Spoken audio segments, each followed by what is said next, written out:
देश की राजधानी दिल्ली में आज मैं मौजूद हूं और आज यहां पर जाट महासम्मेलन का आयोजन किया, जिसमें मुख्य वक्ता के तौर पर अखिल भारतीय जाट आरक्षण संघर्ष समिति के पूर्व में अध्यक्ष रहे चौधरी यशपाल सिंह मलिक हमारे साथ हैं।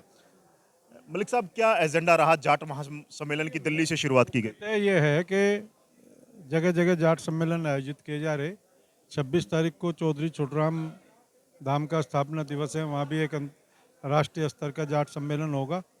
अभी पीछे अंतर्राष्ट्रीय जाट संसद हुई थी और भी तमाम लोग कार्यक्रम का आयोजन कर रहे हैं। जाट सम्मेलन आयोजित हो रहे जगह जगह और सब संगठन उसमें लगे हुए हैं। तो उसका कार्य ये है मुख्यतः कि जो प्रधानमंत्री ने पहले तो 15 में वादा किया, 17 में वादा किया, 19 में वादा किया, 22 में वादा किया कि जो जाट समाज को आरक्षण मिलना है। हरियाणा में जाट के साथ 5-6 जातियाँ और हैं, उनको भी आरक्षण मिलना है, तो उनको आरक्षण दिया जाए।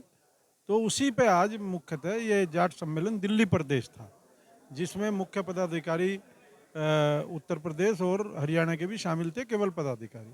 तो आज दिल्ली में जन जागृति के तहत ये सम्मेलन आयोजित किया गया और आगे भविष्य में हर हफ्ते ये लोग छोटी छोटी मीटिंगें करनी शुरू करेंगे। हर सेक्टर वाइज दिल्ली को 15 सेक्टरों में बांट कर और कार्यक्रम आयोजन शुरू करेंगे।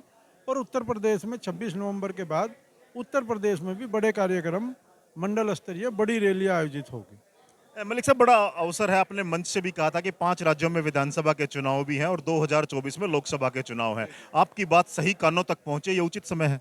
हाँ, बिल्कुल उचित समय है, क्योंकि राजनीतिक लोग को केवल एक ही भाषा समझ में आती है, वो है वोट की भाषा। और जाट लगभग 125 लोकसभा क्षेत्रों में है। अभी वहाँ विधानसभा के चुनाव हैं, विधानसभा के चुनाव चल रहे हैं और समाज की नाराज़गी है दोनों जगह। मेरी बातचीत हो रही है, स्थानीय स्तर पे वहाँ काम कर रहे हैं हम लोग, बहुत रुक्का तार के काम नहीं कर रहे, लेकिन स्थानीय स्तर पे समाज के सम्मेलन हुए, जैसे जाट कुंभ हुआ वहाँ, और बड़े सम्मेलन आयोजित हुए, बड़े लोग वहाँ लगे हुए हैं। राजस्थान में भी समाज की नाराज़गी है, क्योंकि वहाँ आरक्षण तो मिला हुआ है, लेकिन वहाँ दूसरे मुद्दों पे नाराज़गी है। तो वो नाराज़गी है, 2 राज्यों में लोग हैं हमारे, दोनों राज्यों में नाराज़गी है।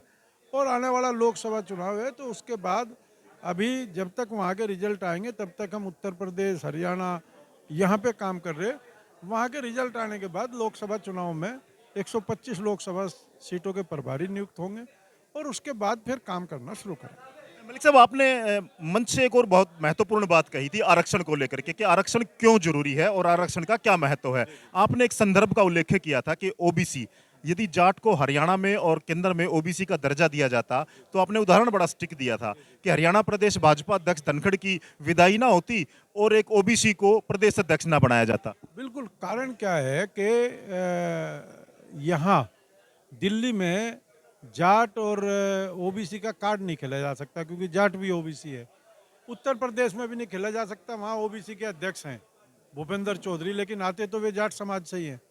तो ऐसे ही तमाम क्या है कि जब वर्ग की लड़ाई आती है, तो वर्ग की लड़ाई में अगर हम उस वर्ग में हैं तो हमें नहीं हो सकता। और यहाँ धनखड़ साहब को हटाकर 4 दिन से मैं मीडिया देख रहा, ओबीसी अध्यक्ष बनाया, ओबीसी अध्यक्ष बनाया, ओबीसी। तो फिर ये बात ना हो तो ओबीसी अध्यक्ष बनाया, फिर बात कुछ और कहनी पड़ती। आज जो मीडिया कह रहा है ओबीसी अध्यक्ष बनाया, हरियाणा के जाट को तो 2 बार ओबीसी मिला, एक बार 91 में मिला और एक बार 2013 में मिला। तो 2 बार ओबीसी मिलने के बाद भी वो आज ओबीसी नहीं कहला पा रहा। तो ये एक बड़ी बात है। तो ये जो मीडिया कवरेज में जो बातें कही जाती है, जो वर्ग को क्रिएट किया जाता है, ये बातें बंद हो जाएंगी अगले दिन सुबह से।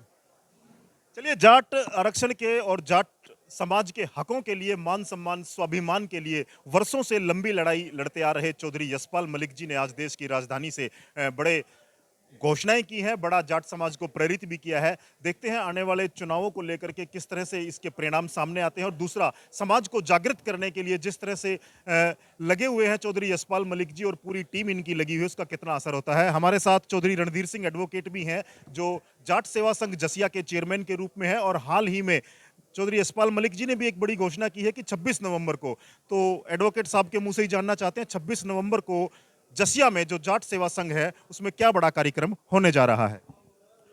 सबसे पहला तो ये है कि 7वां चौधरी छोटूराम का स्थापना दिवस है उसका, और जन्म दिवस के रूप में उसका स्थापना दिवस मनाया जाता है। 7वां स्थापना दिवस मनाएंगे और इसी प्रोग्राम के तहत आईलेट्स का उद्घाटन करेंगे। उसमें एक विंग में जो बिल्डिंग तैयार हो रही है, आईलेट्स जो गरीब समाज के बच्चों के लिए जो विदेश में पैसे की ठग्गा बग्गी से बचाने के लिए उनका प्रोग्राम करेंगे वहाँ पैसे। चलिए, दयानंद देसवाल जी हैं, नांगलोई जाट सभा के प्रधान हैं और इस सारे कार्यक्रम के आयोजन को लेकर के इनकी बड़ी महत्वपूर्ण भूमिका रही है। क्या कहेंगे देसवाल जी, कैसा रहा कार्यक्रम जाट महासम्मेलन? देखियो, पहले तो मैं आपको नमस्कार करता हूँ और आपके चैनल के दर्शकों को भी नमस्कार करता हूँ। आपके सहयोग मिलता रहता है हमें बार बार। उस दिन नजफगढ़ भी गए, उस दिन भी आपने हमारी काफ़ी मदद की। और हम जो दिल्ली देहात में घूमे हैं, इसका एक बहुत बड़ा संदेश गया है समाज में कि अब जागरूक होने की ज़रूरत है। जागरूक होंगे तो आरक्षण हमें हर हालत में मिलेगा। जो मराठों ने जो किया है उसका संदेश भी हमारी बिरादरी में गया है और अब हम बैठेंगे नहीं, इसकी मुहिम को और तेज़ करेंगे जितनी भी हो सकेगी। हमारे को वकील साहब का भी आशीर्वाद है, यशपाल मलिक का भी, प्रताप सिंह दैया, आजाद लठवाड़ा जी, सब भाई जो है ना, ये हमारी टीम के मेन हैं। जो ये आदेश हमें देते हैं हम उसी पे जो है ना सभी भाई मिलकर ने एकजुटता से कार्य करते हैं। ये सभी भाइयों के सहयोग से एक अच्छा कार्यक्रम हुआ है और हम भाइयों का धन्यवाद करते हैं जिन्होंने इसमें सहयोग दिया और जो यहाँ आए। और आगे भी हम इस मुहिम को जारी रखेंगे जब तक हमारा आरक्षण नहीं हो जाएगा। हमारे साथ आजाद लठवाल जी हैं जो प्रखर वक्ता भी हैं और इन्होंने मंच के माध्यम से बड़े संदेश भी समाज के लिए दिए हैं। आज का जाट महासम्मेलन क्या समझते हैं, क्या एजेंडा है, कितना असर रहने वाला है?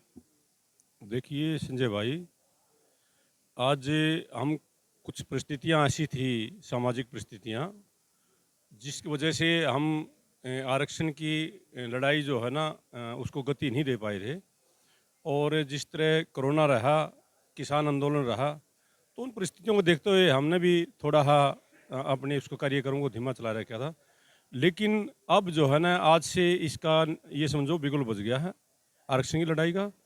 और इसको पूरे ज़ोर शोर से अपने पूरे हरियाणा में, यूपी में, दिल्ली में और दूसरी भी स्टेटों में इसको पूरी बुलंदियों पर ले जाएंगे।